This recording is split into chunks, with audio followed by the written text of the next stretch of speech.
Salud, nobles damas y gentiles caballeros. Bienvenidos a un episodio más de Voces de Bronce y Hierro. ¿Qué tal? ¿Cómo estáis? Pues listos, aquí esperando a ver si va llegando la gente, porque hoy es un programa pues muy especial, un programa hasta cierto punto de estreno. ¿Por qué de estreno? Pues porque ya hemos hecho una presentación general de lo que pues tenemos que saber sobre la leyenda artúrica y su desarrollo. Hola Darth Pro, ¿qué tal? ¿Cómo estás? ¿Cómo estamos? Agripina, bienvenida. Emporda, ¿qué tal? Madre mía, todo lo mejor ha venido. Desde luego estamos en una corte como no hay otra, desde época del rey Arturo, por lo menos. Bienvenidos todos, qué alegría teneros. Digo, seguramente que me habréis leído por Twitter, que vamos a empezar pues una nueva etapa en esta divulgación del mito artúrico, en este Mort Artú que estamos viendo juntos sobre la leyenda artúrica. Sabéis perfectamente cómo poco a poco he ido derivando hacia el mito artúrico original, el Arturo galés, que yo ahora pues quiero llamar el ciclo bretón. Le quiero llamar el ciclo bretón porque, bueno, haciendo una similitud con la materia de Bretaña, que decían María de Francia y Cretén de Troyes que ellos imitaban, refiriéndose a las leyendas que habían tomado pues, de la isla de Bretaña, ¿verdad? También tenemos el ciclo de Carlomagno, ¿verdad? Tenemos el ciclo clásico con las sagas de Alejandro Magno, de Alejandro el Grande, todo esto en la Edad Media. Pues yo quiero decir ciclo bretón a este ciclo que tal vez nunca recibió este nombre, pero que existió y que es el conjunto de leyendas que derivaron en toda la tradición artúrica. Estas leyendas originales de Gales. Yotopilla, ¿qué tal? ¿Cómo estás? Bienvenida, Yotopilla, imagino que será bienvenida. A veces me equivoco como con Darth Pro y pido perdón de antemano por presuponer el género de vuestras avatares. Maese, ¿cómo estás? Bienvenido y bien hallado. Buenas tardes. ¿Cómo estamos? ¿Cuánto bueno? Estamos reunidos aquí. Maravilloso. Pues podemos empezar, ¿verdad? Yo creo que ya lo mejor de la casa ya está juntado. Hoy vamos a hablar de uno de los mitos más conocidos de la leyenda artúrica, que es el rapto de la reina Ginebra. Pero como estamos tratando de reconstruir, estamos tratando en concreto el ciclo artúrico galés, el ciclo artúrico original, que podemos llamar el ciclo bretón, no hablaremos de Ginebra, sino que hablaremos de Gwennífar. Ánima cántara. Ah, pues bienvenido. Muy bien, no me he equivocado entonces. Perfecto, felicidades. ¿Quién es Gwennífar? Cuando hablamos de Gwennífar estamos hablando de la reina Ginebra. Gwennífar es, en la leyenda galesa, la esposa del rey Arturo. Su nombre, Gwen-Ifar, que resulta algo dificultoso de pronunciar en castellano, significa o se ha traducido como espíritu blanco o sombra blanca. Este nombre Gwen es blanco en galés y tiene un valor simbólico referente a el otro mundo, a lo mágico, a lo etéreo, a las hadas. Y es que resulta que Gwennífar es, en el ciclo bretón, hija de un gigante, y por lo tanto se asume, aunque las sagas que nos hablan del origen de esta reina han desaparecido, podemos asumir que Gwennífar sería un miembro posiblemente del otro mundo, un miembro feérico que en las leyendas de Gales y en las leyendas irlandesas habitualmente tienen forma de mujer y se suelen relacionar con héroes mitológicos pues de los ciclos de héroes de Irlanda. Maese Becillas me ha pedido que me estire, así que me voy a estirar porque lo pedido es deuda y en Twitch aquí al final estamos para atenderos a vosotros. Me ha venido bien, porque, madre mía, todo el día trabajando, todo el día trabajando. Sabéis que soy profesor y los profesores no trabajamos, simplemente vamos a los colegios a torturar a los alumnos, pero a veces torturar es difícil, ¿verdad? Yo sé que los que dediquéis a la profesión docente o, por ejemplo, seáis jefes de una empresa o tengáis a gente a vuestro cargo, sabéis que torturar es una labor pues, que lleva mucho trabajo y entonces, pues, aunque no trabajamos, ¿verdad? Luego nos cansamos. Bueno, poniéndonos serios, ¿verdad? Gwenifar, como decimos, puede que sea una hija de un gigante. No poseemos tradiciones respecto a el origen, el nacimiento de esta reina, pero indiscutiblemente el nombre Gwen y su origen como hija de un gigante sitúa a la reina como miembro del mundo de las hadas, del más allá, del otro mundo. Estas hadas, en los relatos irlandeses y galeses, solían tener un papel femenino y se casaban con héroes de las mitologías, tanto irlandesas como galesas, y representaban en algunos aspectos el mito de la soberanía o el poder. Este valor bueno, mis clases Darth Pro pueden ser una maravilla según a quien se lo preguntes. Pero bueno, en general, la verdad es que los chavales no se suelen quejar. Hay que añadir un poco de todo, un poco de mano dura y mano blanda, mano izquierda, mano derecha, porque al final son chavales y si tú les llevas por el buen camino, ellos te lo agradecen, por supuesto. No puedo hablar de estos temas con ellos en clase, claro, pero hablo de ellos, hablo con ellos de otras cosas. Si tenemos en cuenta que la reina Gwenifar es un hada, es un ser del otro mundo, podemos entender que el rey Arturo, calumnias, maese, sabes que lo dicen, sabes que se dice y que es muy habitual. Y a mí, la verdad es que a la cara, en serio, nunca me lo han dicho, pero en las redes sociales me lo han dicho muchas veces. Y además me lo ha dicho gente que yo creo que encima se cree lo que me está diciendo. Bueno, eso y que soy un adoctrinador profesaurio. Lo que pasa es que eso me lo dicen creyendo que es un insulto y yo no entiendo qué tiene de malo. Yo se lo digo a los chavales. Y ahora lo que voy a decir es adoctrinamiento. Y a mucha gente no le va a parecer bien. Pero bueno, ya sabéis cómo funcionan estas cosas de la vida. Si os parece, vamos a ver una presentación donde vamos a explicar todo el proceso arqueológico para conocer el mito artúrico original. Lo que me propongo es explicar de qué manera puede recuperarse el mito original de la reina Gwenifar y de su rapto, un mito que caló profundamente en el conjunto de la leyenda artúrica y que es uno de los episodios más conocidos de los ciclos de Arturo, tanto de la literatura como de la poesía antigua y moderna, en su origen galés medieval, en su época romance y luego en las tradiciones actuales, el rapto de la reina Ginebra y la reina Ginebra son un papel muy importante, un elemento muy importante dentro del mundo artúrico. Pero ¿cuál es su origen?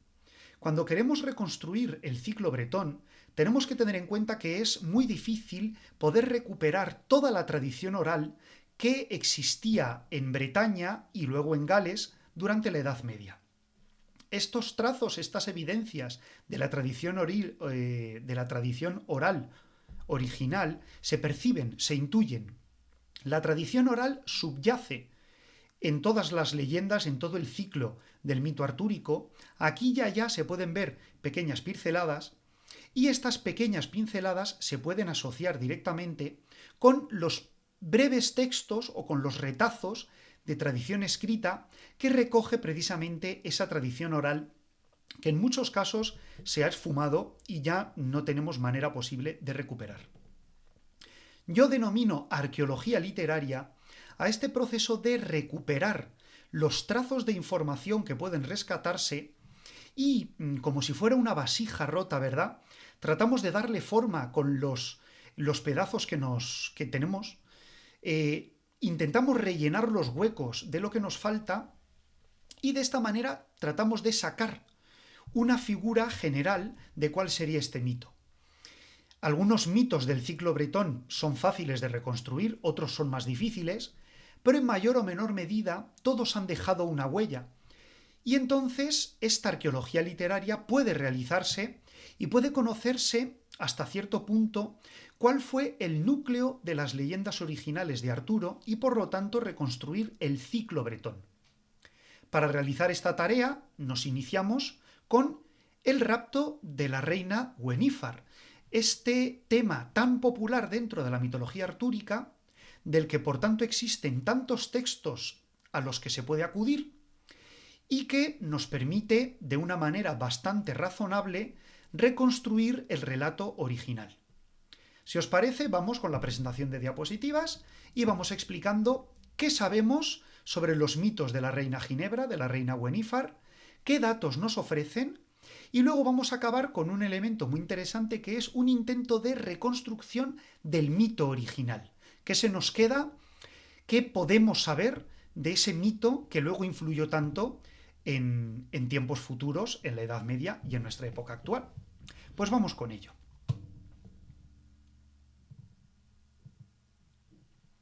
El rapto de la reina Gwenifar. Como decimos, Gwenifar tiene un nombre compuesto, Wen, con el término blanco, y Uifar, entendiendo la W como una U, como sombra o como hechicera. Es una etimología discutida. Sin embargo, de lo que no cabe duda es que Gwenifar, sombra blanca o hechicera blanca, hace referencia inevitablemente a un ser del otro mundo.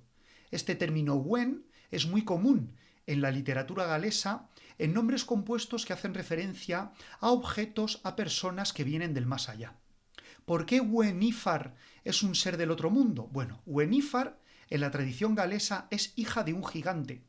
Por lo tanto, ya la tenemos totalmente localizada en el mundo de los dioses, en el mundo feérico del Side, es decir, del más allá, del otro mundo. No conocemos las sagas o las tradiciones o las leyendas, los relatos que giraban en torno a Gwenifar y su familia, no se han conservado, pero posiblemente Gwenifar sea uno de estos personajes típicos de las sagas galesas y también irlandesas que se enlazaban a través del matrimonio o a través de otro tipo de relaciones con héroes importantes de los diferentes ciclos, sobre todo irlandeses y, en nuestro caso, artúrico. Si Gwenifar es un personaje del otro mundo, los eventos que ocurran a su alrededor, los eventos que la tengan por protagonista, van a tener también esa vinculación. Y este es un primer aspecto que tenemos que tener muy en cuenta a la hora de interpretar el mito de su rapto. La evolución del relato en el continente, que es donde los textos han llegado hasta nosotros, tiene un proceso. Al ser muy conocido, al ser muy famoso, se repitió en diferentes autores que reelaboraron y reinterpretaron este mito hasta llegar a nuestra era presente con las nuevas interpretaciones que se hacen de la reina. En el momento medieval tenemos 4 obras principales que nos sirven para marcar los hitos de desarrollo del mito del rapto de la reina Ginebra, del mito sobre el rapto de la reina Ginebra. El primero, el más importante, siempre lo tenemos como origen, como semilla, es el Historia Regum Britanniae de Geoffrey de Monmouth. Geoffrey de Monmouth reelabora todas las tradiciones galesas para darle un sentido político, dado que Geoffrey escribía para la dinastía angevina y pretendía crear una figura mítica de la que estos reyes pudieran declararse herederos, y este es Arturo. Y la Historia Regum Britanniae tuvo un éxito tan grande que se convirtió en un referente principal y en el pistoletazo de salida de todo el desarrollo del ciclo artúrico en Europa. Geoffrey de Monmouth recoge muy brevemente el mito de Ginebra diciendo que cuando Arturo combatía en Francia contra el emperador de Roma, Mordred le traiciona, la famosa traición de Mordred, se declara rey de Inglaterra y se casa con la reina Ginebra. Además, Geoffrey de Monmouth acusa a la reina Ginebra de haber abandonado sus votos y de haberse casado voluntariamente con Mordred, dándole derecho al trono y también pues configurando un concepto de adulterio de la reina Ginebra. Estos conceptos, luego veremos, no estaban presentes en el mito artúrico original, al menos no en la parte que podemos recuperar, pero sí que va a tener su evidencia después, por ejemplo, en Chrétien de Troyes y en la famosa relación entre Lanzarote y Ginebra.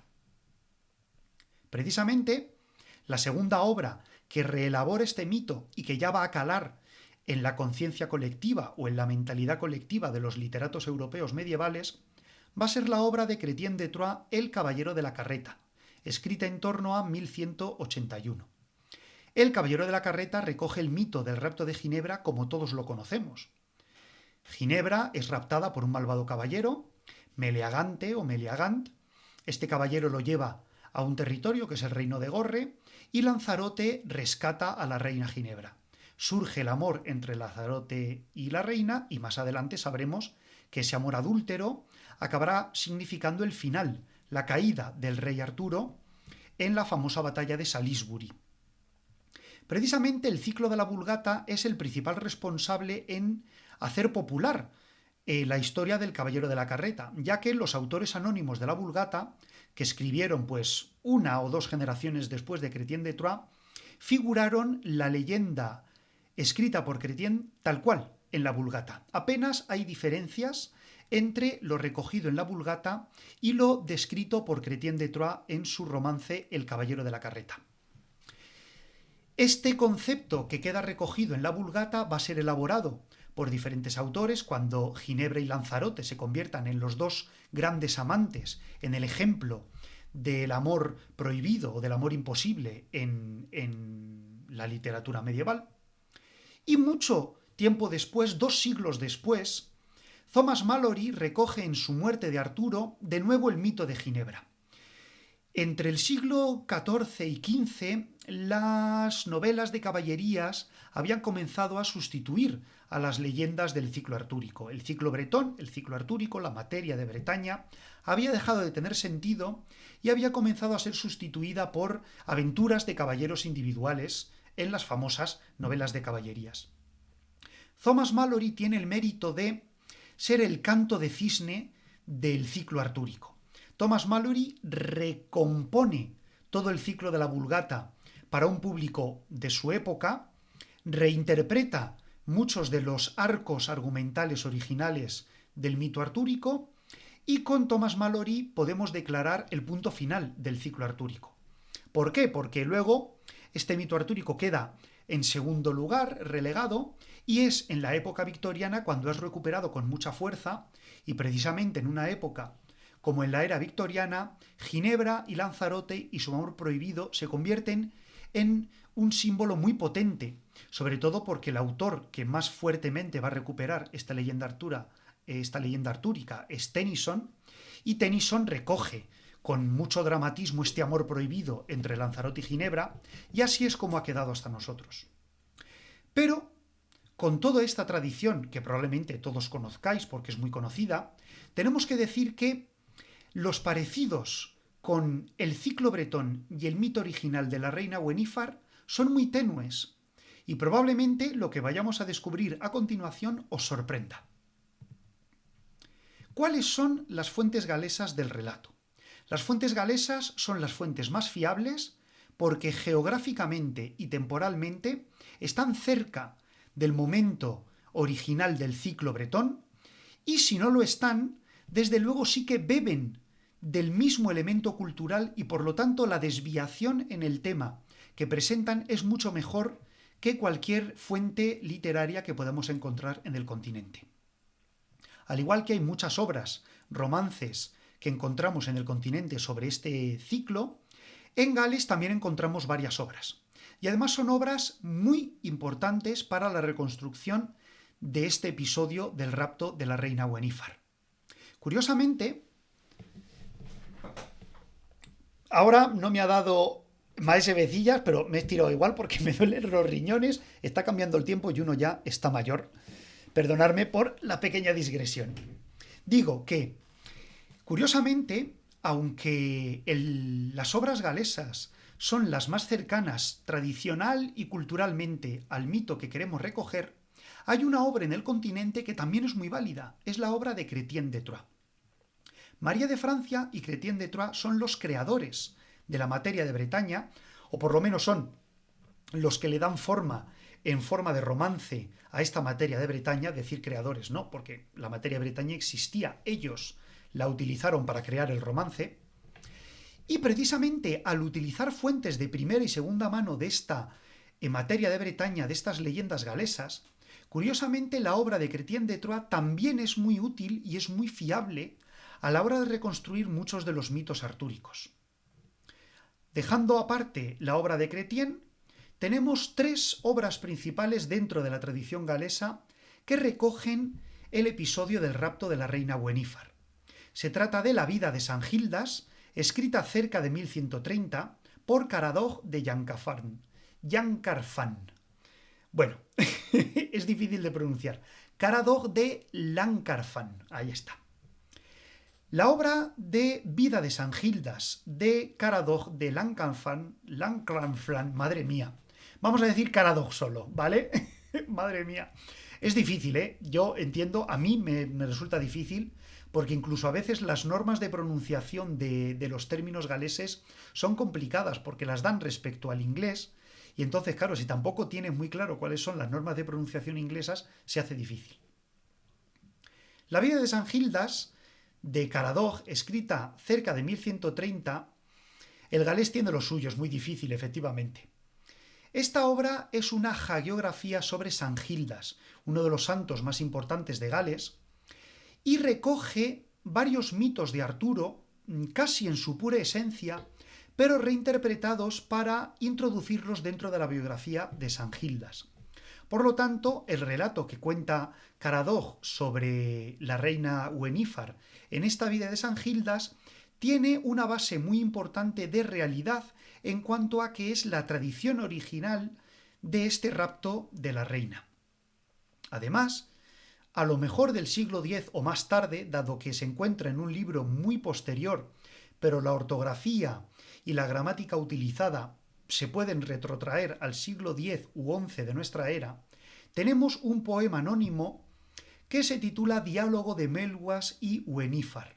Este poema, como podéis entender, es el núcleo principal para reconstruir el ciclo original de este episodio de la reina Gwenifar, porque precisamente el diálogo entre Melwas y Gwenifar recoge un episodio fundamental del rapto. Y la parte que no se puede reconstruir a través de la vida de San Gildas y a través del diálogo de Melwas y Gwenifar se encuentra en unas referencias poéticas aisladas de dos autores galeses del siglo XIV y XV, que aunque son muy posteriores al tiempo original en el que este ciclo se creó y se desarrolló, sin embargo sí que evidencian la continuación de unas tradiciones literarias galesas perdidas en la fuente oral, pero que los poetas todavía conservaban, haciendo guiños, haciendo referencias a episodios que tenían que ser conocidos por su público y que por lo tanto ofrecen pistas muy valiosas en partes del relato que se han perdido por no quedar evidenciadas en otros textos literarios más importantes. Conociendo las fuentes continentales del mito y conociendo las fuentes galesas del relato, vamos a proceder ahora a contar qué podemos saber sobre el relato original del ciclo bretón sobre el rapto de la reina Gwenifar. En primer lugar, como hemos dicho, la vida de San Gildas es el elemento más importante para reconstruir el núcleo, el esqueleto general sobre esta tradición literaria. En la vida de San Gildas nos cuentan que hay un rey malvado llamado Melwas, que es el raptor de la reina Ginebra.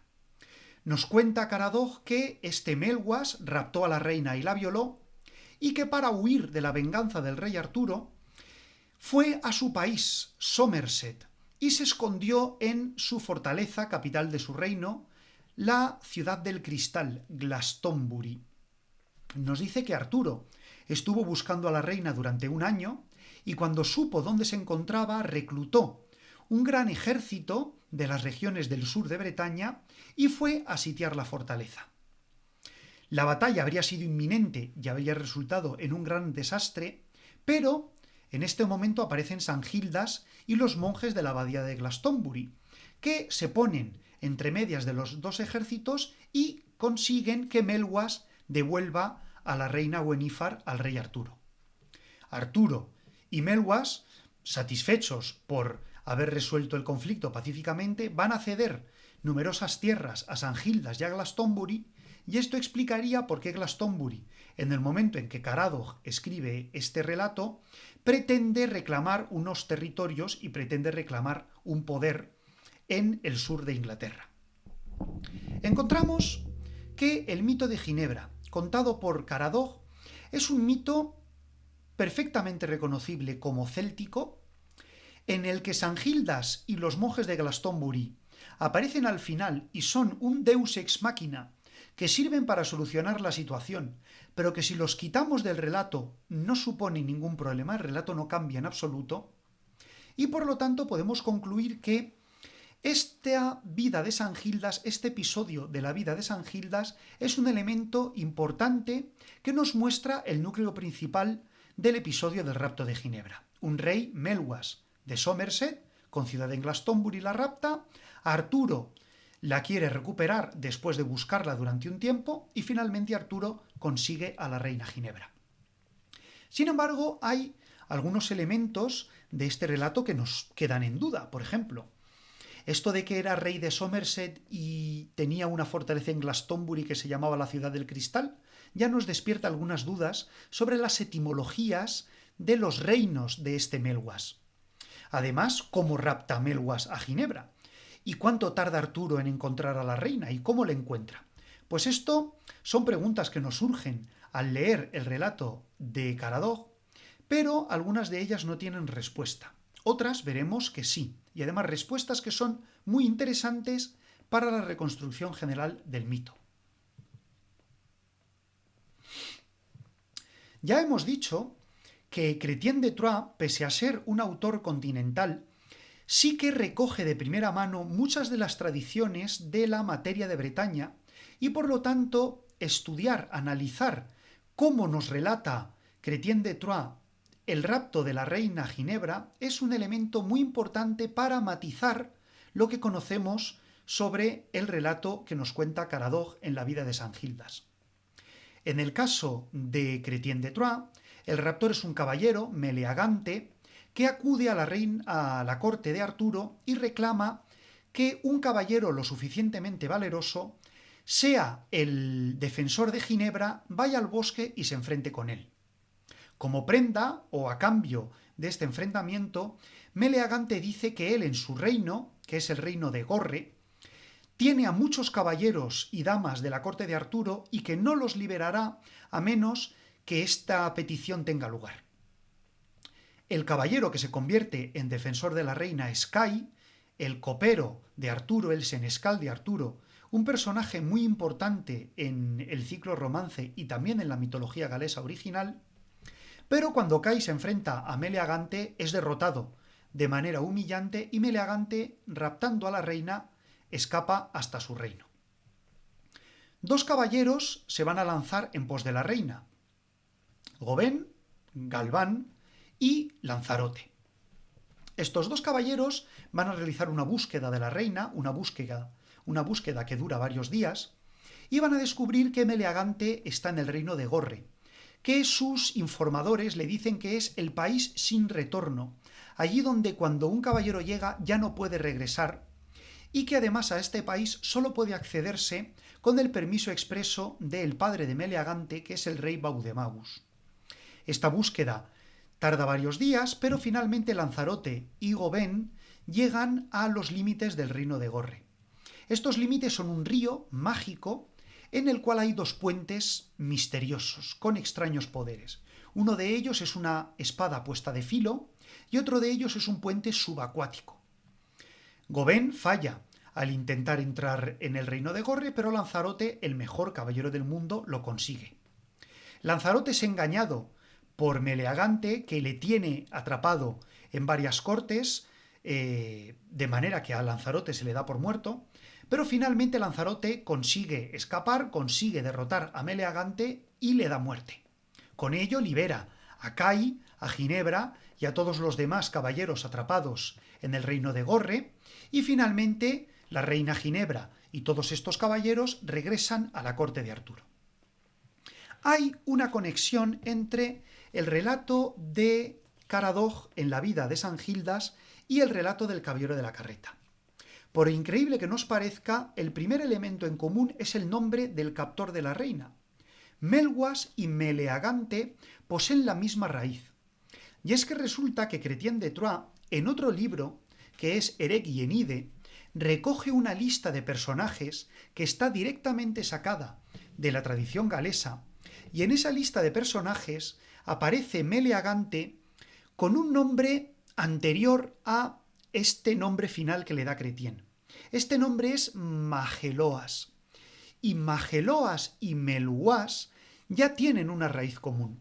Vemos que Chrétien, que no hablaba galés, que probablemente el nombre galés original tuviera una traducción al bretón, y que a través de este bretón Chrétien lo tradujera al franconormando, fuera deformándose y de Melwas o Melvas, como le cita Caradoc en la vida de San Gildas, acabara siendo Meleagante en la obra de Chrétien de Troyes y en la Vulgata. Luego, la primera conexión, que es el personaje raptor de la reina, es fundamental, y lo tenemos en las obras de Chrétien de Troyes. También tenemos a este elemento tan característico del reino de Meleagante, un río que lo atraviesa con extraños poderes. En la obra de San Gildas, cuando describe la fortaleza de Glastonbury, en la vida de San Gildas se describe que Glastonbury está rodeada de ríos, de pantanos que facilitan su defensa y que la hacen inexpugnable. Por lo tanto, vemos que en el reino de Melwas, en el reino de Meleagante, hay también cierta descripción común, de lo cual podemos llegar a intuir que posiblemente Caradoc, cuando escribió la vida de San Gildas, y Chrétien de Troyes, cuando escribió El caballero de la carreta, se estaban inspirando en un mismo relato, este relato que nosotros pretendemos reconstruir. Si queremos reconstruir el relato del rapto de Ginebra, ya conocemos cómo ha tenido lugar en su marco general, cómo hay un raptor, cómo el rey Arturo o sus caballeros deben rescatarla. Pero ¿cómo sucede el rapto?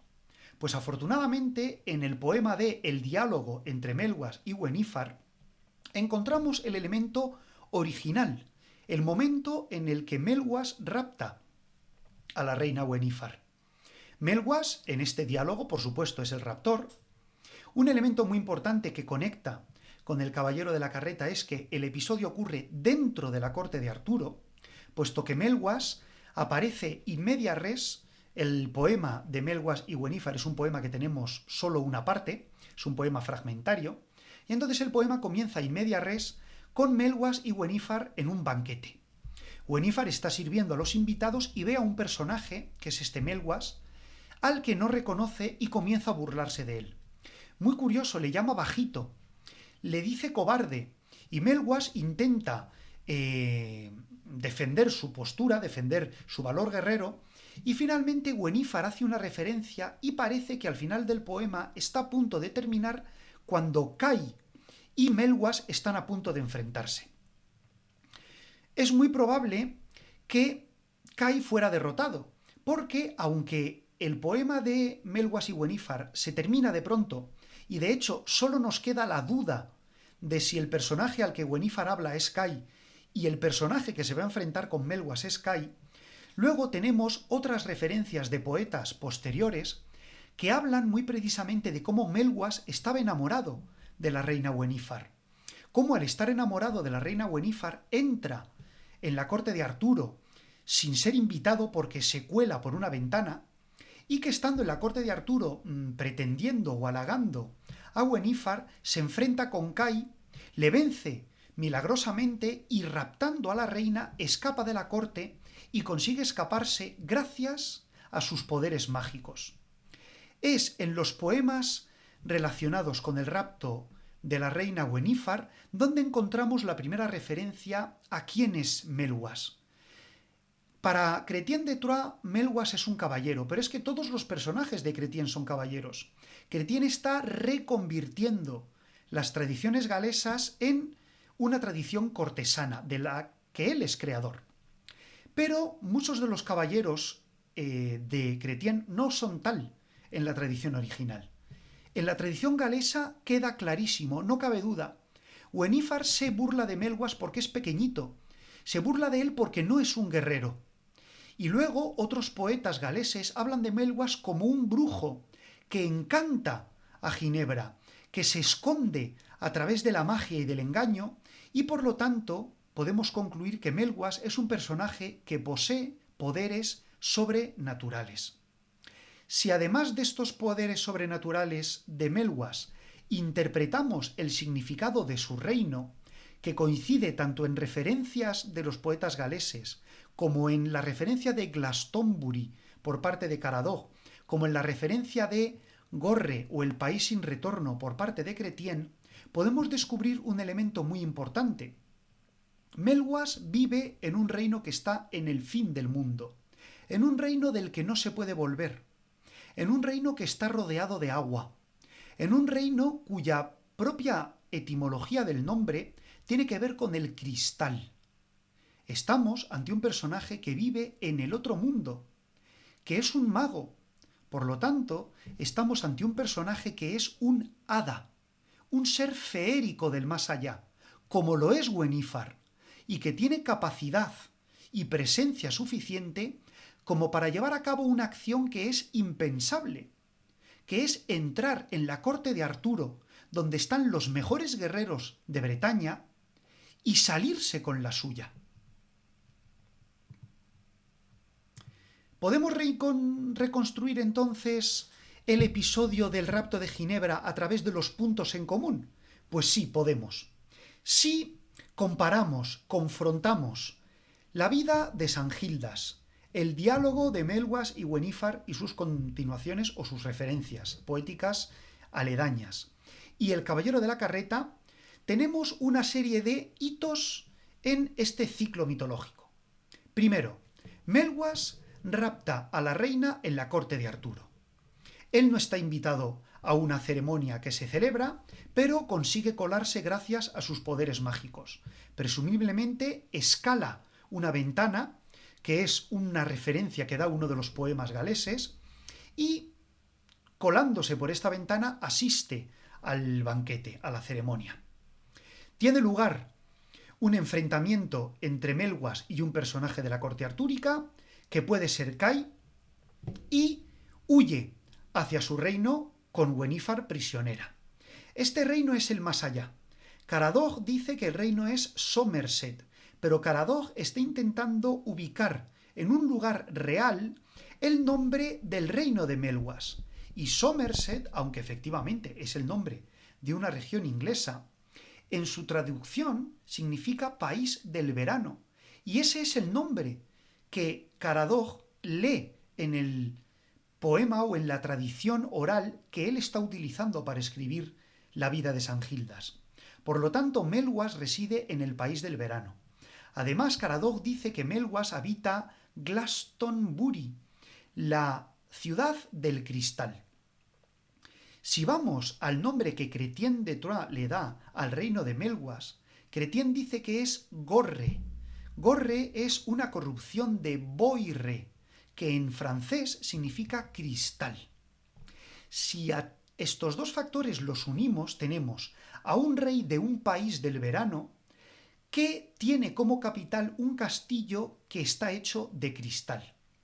Existen más referencias a reinos con nombres similares, a fortalezas con nombres similares, tanto en otras tradiciones galesas como en la tradición irlandesa. Y es que fortalezas de cristal en países con nombres poéticos como País del Verano están haciendo directamente referencia al concepto celta de el otro mundo. Son estas islas situadas en Poniente, son estos mundos subterráneos que son el lugar donde residen los muertos y que por lo tanto reciben nombres que hacen referencia a este concepto: el país de la eterna juventud, el país del verano, el país de las mujeres.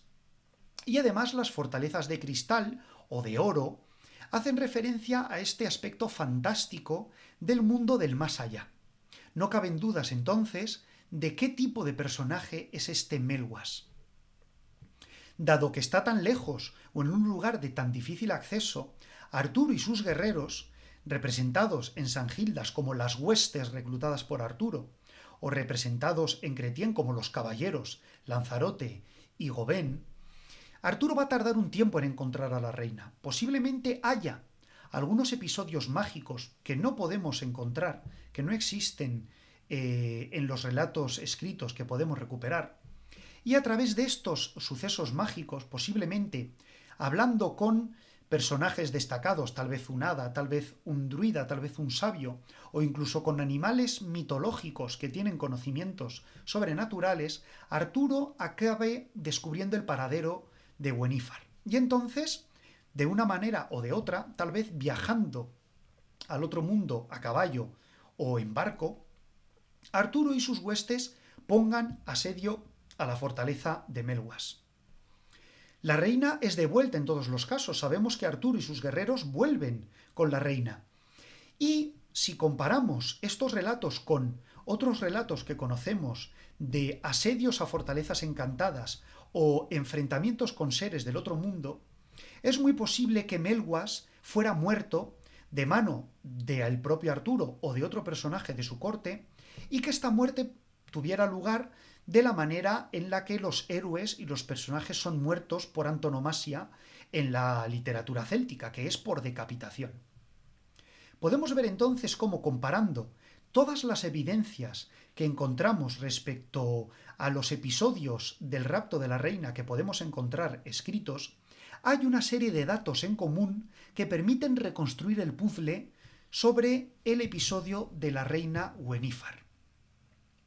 Pero, si hemos llegado hasta aquí, nos queda explicar cuál es el mito original.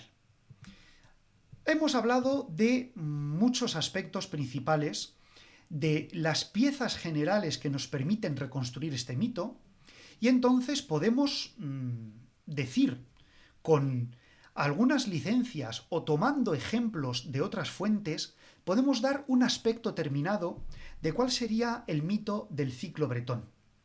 Vamos a narrar, por tanto, en su aspecto general, cuál sería esta leyenda que en Gales hizo fama, que se cantó por trovadores y juglares en toda Europa, y que se convirtió en un hito tan destacado del mundo artúrico que fue repetido una y otra vez hasta el momento presente por todos los poetas, autores, literatos que quisieron hablar del rey Arturo. Una vez, la corte itinerante de Arturo celebró un banquete en Devonshire. En esta gran fiesta acudió entre los invitados un señor del otro mundo, llamado Melwas, que se enamoró de la reina Gwenifar nada más verla. Empujado por su capricho, el hada acudió de nuevo a una fiesta celebrada en la misma casa de Arturo. Como no había sido invitado, Melwas utilizó sus artes mágicas para acceder a la corte sin ser notado, escalando prodigiosamente las murallas hasta colarse por una ventana. En mitad del festín, mientras la reina agasajaba a sus invitados, el intruso se presentó ante ella e intentó seducirla. La reina, molesta por sus atenciones, se mofó de él y reclamó la ayuda de Kai para deshacerse del incómodo huésped. Kai, el mejor guerrero de Arturo y encargado de las celebraciones en la corte, se presentó ante Melwas y le desafió. Se inició entonces un combate del que Melwas resultó vencedor, gracias a sus habilidades sobrenaturales, siendo capaz de raptar a la reina pese a encontrarse rodeado por los mejores guerreros de Arturo. Protegido por sus artes mágicas, Melwas huyó, escondiéndose en el bosque, donde Arturo y sus hombres perdieron su rastro. Tras haber despistado a sus perseguidores, Melwas llevó cautiva a la reina hasta sus dominios en la Isla del Cristal, en el país del verano, situado en el fin del mundo.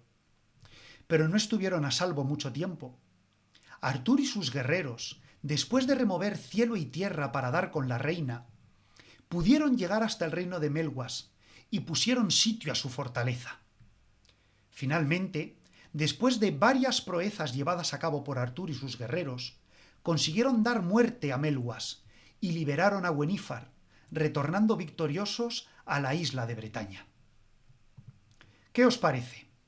Vemos un ejemplo de cómo podemos, con un poco de imaginación y con una gran dosis de estudio de las fuentes literarias, reconstruir una leyenda que no existe, una leyenda que no nos ha quedado conservada, pero que sin embargo sí puede entenderse, y poco a poco podemos ir construyendo el ciclo bretón y entender las partes principales del mito artúrico. A través de esta leyenda que hemos relatado, podemos entender muchos matices, podemos leer muchos detalles, igual que los escuchas, los testigos de los relatos de trovadores y juglares durante la Edad Media podían entender fácilmente muchas referencias con tan solo unas pequeñas pinceladas o unos trucos de poesía por parte de estos autores. ¿Qué os ha parecido? Espero que os haya gustado. Desde luego, para mí ha sido un acto muy importante de reconstrucción, basándome en fuentes que podéis consultar en el blog de Voces de Bronce y Hierro, y además es una declaración de intenciones. Mi interés es seguir estudiando estos poemas, seguir estudiando las fuentes que poseemos sobre el relato artúrico original del Arturo galés, y con todas ellas reconstruir hasta donde sea posible, sobre todo usando las fuentes, también todas las referencias culturales relacionadas con estos relatos y añadiéndole un poco de imaginación, ¿por qué no? Poder dar forma al ciclo bretón y reconstruir lo que ya no existe, toda la mitología galesa original que rodeaba al rey Arturo y que hizo del rey Arturo el personaje famoso que ahora es.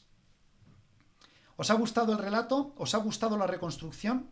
Si tenéis interés en el tema, podéis leer en el blog de Voces de Bronce y Hierro una entrada específica donde podéis leer toda la construcción, todo el proceso de construcción de este mito, la bibliografía que puede utilizarse para conocer los detalles y finalmente, por supuesto, este relato último que yo os he narrado, que es pues una reconstrucción del mito del rapto de la reina Ginebra. Yotopilla, Glastonbury y Somerset ya no te van a significar lo mismo. Tener en cuenta que en la Edad Media eran muy dados a las falsas etimologías. Les decimos falsas porque nosotros hoy sabemos que no son reales, pero ellos intentaban quebrarse la cabeza, intentaban buscar una explicación para dar la realidad del hecho mítico que ellos ya no podían comprender. Entonces, cuando Caradoc lee o escucha en el folclore popular el rey del país del verano, el rey de la fortaleza de cristal, él dice, no, eso no puede ser, tiene que ser un sitio real, yo lo he entendido mal. Y ahí vienen esas traducciones. Maese, muchas gracias a usted por acudir. Si le tengo enganchado es porque usted viene. Al final, estas voces de Bronce y Hierro serían mudas si no tuvieran a nadie para escucharlas, y sois vosotros los que estáis al otro lado de la pantalla los que me dais pie a continuar. Una maravilla, Luis. Muchas gracias. Seguiremos pendientes porque en futuros episodios de Voces de Bronce y Hierro seguiremos reconstruyendo nuevos mitos. La semana que viene no tendremos directo, que nos dice Agripina la Mayor, porque es puente, voy a descansar un poco y además utilizaré este tiempo de descanso para construir 2 artículos que tendremos en las semanas siguientes de mayo. Tenéis que entender que los profesores no trabajamos nunca y entonces, pues cuando tenemos vacaciones las aprovechamos bien. Es muy interesante, Darfpro, muchas gracias. Lo que vamos a reunirnos el miércoles siguiente de mayo, vamos a hablar sobre las Tríadas de Bretaña, que es una de las fuentes principales para reconstruir el ciclo artúrico, y antes de proseguir con la reconstrucción de narraciones mitológicas, vamos a hablar sobre este elemento fundamental para la reconstrucción, así que en un par de semanas hablaremos de las Tríadas, los hechos del rey Arturo de Steinbeck, por supuesto. Apuntaros todos Steinbeck, si queréis leer algún libro, apuntaros para dentro de 2 semanas, por supuesto, seguiremos hablando por Twitter y no descarto que haya alguna otra conexión aquí en Twitch durante el puente, pero no para un episodio de Voces de Bronce y Hierro, sino para hablar de nuestras cosillas. Pero adelanto que durante mayo vamos a tratar 2 temas. Primero, las tríadas, ¿vale? Las Tríadas de Bretaña, que es un elemento fundamental para conocer el folclore galés referente a Arturo, que es muy importante y tenemos que hablar de ellas. Vamos a hablar de Arturo, porque claro, estamos construyendo el ciclo bretón.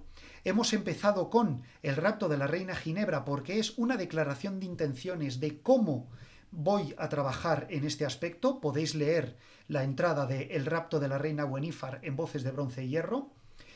Y, por supuesto, una vez hecha esta declaración de intenciones, esta arqueología literaria para reconstruir el ciclo de Bretón, pues considero importante que el siguiente aspecto a tratar sea el rey Arturo. ¿Quién es Arturo? Porque al igual que probablemente muchos hayáis quedado totalmente alucinados por el relato galés original, que tiene muy poco que ver con lo que nosotros podemos conocer de la reina Ginebra y el rapto de la reina Ginebra. Claro que nosotros no hablamos de Ginebra, estamos hablando de Gwenifar, que ya sabemos que no es la misma reina al final, ¿verdad? Vamos a ir familiarizándonos con los nombres del ciclo bretón. Pues vamos a conocer quién es el Arturo de nuestro ciclo, qué personaje es, qué rasgos tiene, dónde vive, qué se le atribuye. Y por lo tanto, con Mayo tendremos estos dos núcleos de información importante para conocer. Gracias, Maese, a ti. Yo estoy encantado de estar aquí juntos en una corte, en nuestra corte de Voces de Bronce y Hierro. Os emplazo a permanecer atentos a nuevos directos. Nos hablamos en Twitter. En un par de semanas estaremos de nuevo para hablar de las tríadas. Tener mucho cuidado. Aquí en Madrid tenemos elecciones dentro de poco, pues si queréis ir a votar, ir a votar. Si queréis recurrir al voto, pues atender al voto. Disfrutar del puente en Porda, muy importante, disfrutar del tiempo libre, para estar con familia, para aprovechar este mayo. Recordad, amigos, que el mayo pasado no lo pudimos vivir, porque estábamos todos encerrados justamente para tratar de detener esta pandemia. Vamos a intentar aprovechar el tiempo que ahora sí tenemos. Vamos a leer, vamos a hablar mucho. Terence White, Topilla, pues no lo conozco. El rey Arturo no tenía tan buena corte como esta, maese. La duda ofende, por supuesto que no. Yo, Topilla, no conozco a Terence White, no le conozco. ¿Algo de lo que escribía Terence es algo de lo que tú has podido oír en estos programas últimos o no? A mí no me suena. ¿Alguno de vosotros os suena a Terence White? Sé que hay sagas actuales, ¿no? Sobre el rey Arturo, la saga de Pendragón y otras, pero no sé hasta qué punto estas sagas tratan el Arturo Garés del ciclo bretón que nosotros estamos estudiando, o son otras reconstrucciones literarias de la figura de Arturo, porque no he leído nada de ello. Bueno, pues no os digo más, ya vamos a hacer una hora, hay que preparar la cena. Arturo Camelón, nada del mito galés. Bueno, claro, no, el mito galés es el gran desconocido. Fíjate, yo, Topilla, que cuando yo empecé esto yo no sabía nada del mito galés. Yo no sabía nada. Y fue a partir de empezar a investigar sobre estas cosas cuando a mí esto del Arturo Garés y el ciclo bretón me explotó en la cara y yo dije, pero bueno, ¿pero esto qué es? ¿Pero qué mina es esta? ¿Sabéis? Unos minutos nos quedan para hacer la hora.